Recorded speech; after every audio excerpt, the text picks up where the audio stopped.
Assalamualaikum warahmatullahi wabarakatuh. Perkenalkan, saya Ahyina, NIM 2002-10096, Prodi Administrasi Publik 5C, mata kuliah Administrasi Perpajakan, serta dosen pengampu Ibu Risna Dewi, Esos MSP.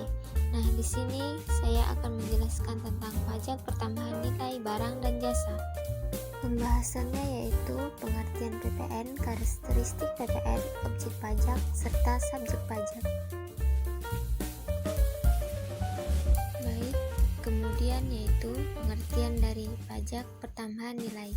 Pajak pertambahan nilai adalah pajak yang dikenakan atas pertambahan nilai dan jasa yang timbul pada saat terjadi penyerahan di daerah pabean Indonesia.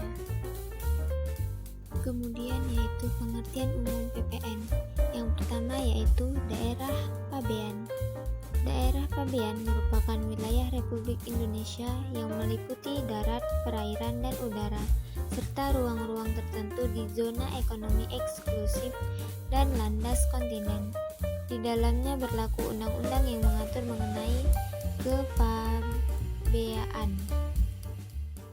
Yang kedua yaitu pengusaha.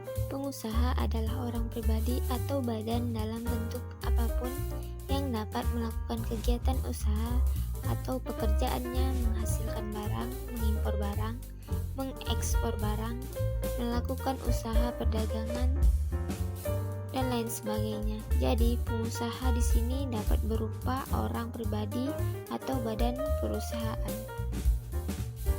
Pengertian umum yang ketiga yaitu badan. Badan adalah sekumpulan orang atau modal yang merupakan kesatuan baik yang melakukan usaha maupun yang tidak melakukan usaha. Contohnya yaitu perseroan terbatas dan perseroan lainnya. Jadi, badan ini merupakan perusahaan yang terdiri dari beberapa orang, bisa berupa perseroan badan usaha dan lainnya. Kemudian yaitu ada karakteristik PPN. Bagian dari karakteristik PPN yang pertama yaitu pajak tidak langsung. Maksudnya pajak tidak langsung yaitu pajak yang pemungutannya tidak didasarkan berdasarkan nomor tohir atau nomor pendaftar surat ketetapan pajak, tetapi jika ada peristiwa atau perbuatan tertentu, pembayaran pajak dapat dilimpahkan pajaknya kepada orang lain. Jadi PPN termasuk pajak tidak langsung karena pembayaran pajaknya bisa dilimpahkan kepada orang lain. Lalu ada pajak objektif, yaitu pajak yang didasarkan pengenaannya ditentukan oleh objek pajak berupa benda dalam keadaan perbuatan atau peristiwa yang menyebabkan timbulnya kewajiban membayar pajak. Selanjutnya yaitu objek pajak pertambahan nilai.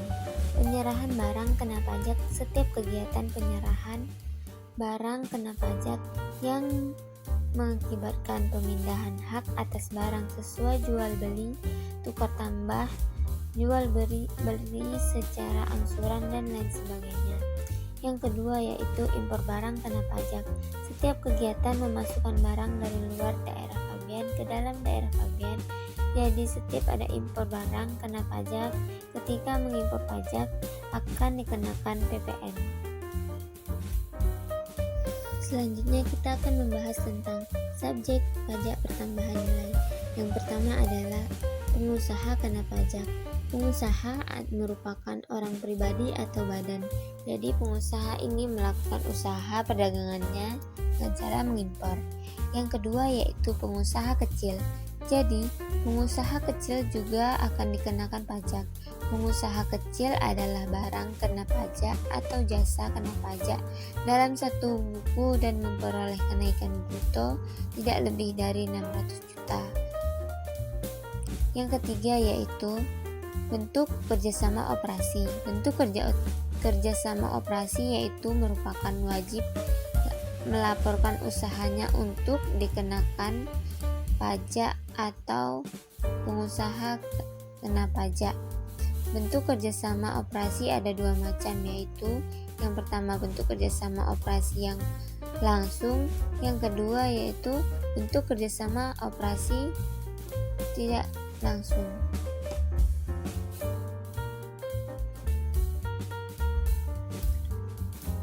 Sekian presentasi dari saya.